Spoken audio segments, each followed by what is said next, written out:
What's up?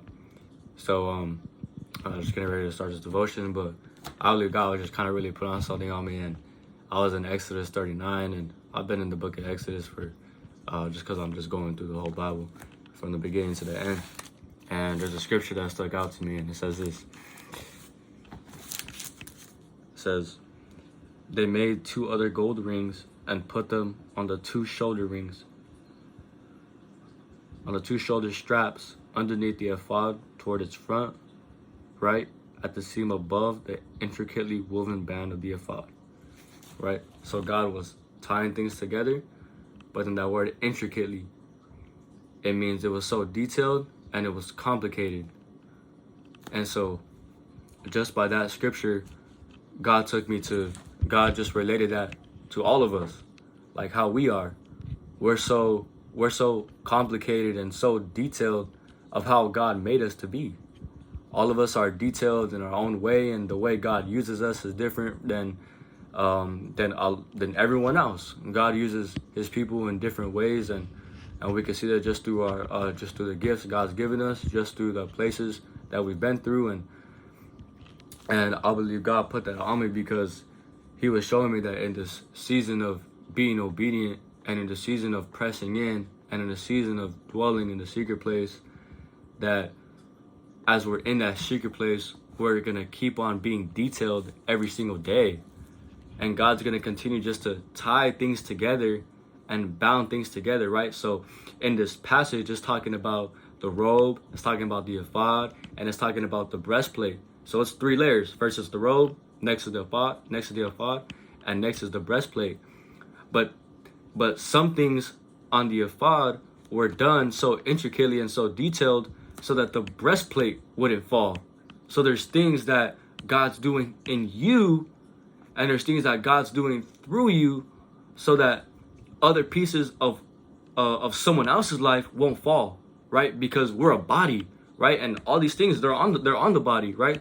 So God's showing us, as you continue just to press in, other people are going to be held up, other people are going to be moved, and other people are going to be set in position, right? They're set in place, right? Because the breastplate wouldn't move. So God was telling me that people are going to be set in position, and people are going to be placed where they need to be because of you being able to be in that secret place and go to where God's trying to detail you, and go where God's trying to show you things. And right, so it also means complicated in that, and just kind of just meditating on that and thinking like, okay, complicated, that God's saying is like, what we go through is going to be complicated. And what I see as like complicated is, I kind of see it as something like I'm not understanding, something that I'm not really getting too well, something that I'm not kind of seeing it all the way through. And God showed me is like, there's complicated things in your life that you can't see through, but I can see through it, but that I can see past it. I can see more than that. I see someone who's seeking God in this, but you're going through this. But I see someone who's on fire. I see someone who's pouring in. I see someone who's pouring out to others, right? And God was telling me that there's a detailed work in each and every single one of us, right? But look, don't get me wrong though. The Israelites, right?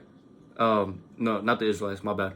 The people that God anointed to be able to make these things, they had to be obedient to what their leader said, and because their leader heard from God.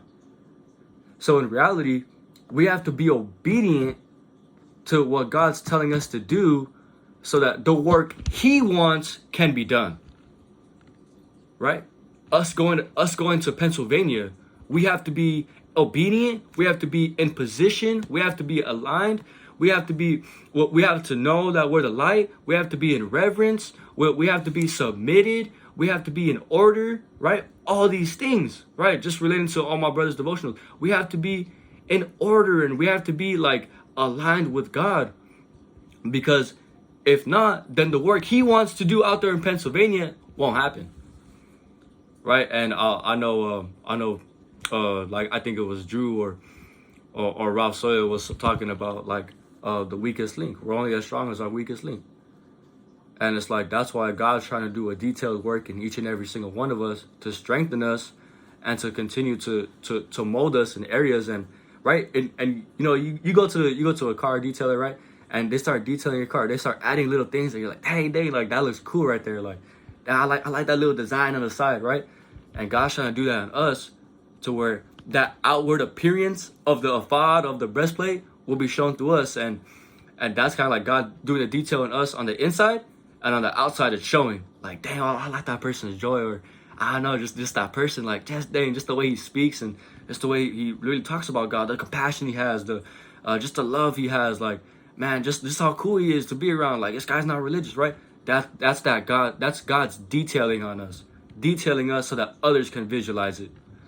So I just kind of believe like God really put that on me. And just this last scripture, just to end it off, Philippians 1:6, and it said, being confident in this very thing, that he who has begun a good work in you will complete it until the day of Jesus Christ, right? And I just think that scripture just kind of really just sheds light on all of us, like, that God's work is going to continue to be done in us, but we just got to be confident and have hope that he is working in us and is going to work through us. But it just takes one of us to be obedient, and it just takes one of us to be in line with God's saying, and with why God's anointed us, and be obedient because of the work he wants to do, not of the work we want to do. So I just hope this blesses you guys. I love you guys. Later.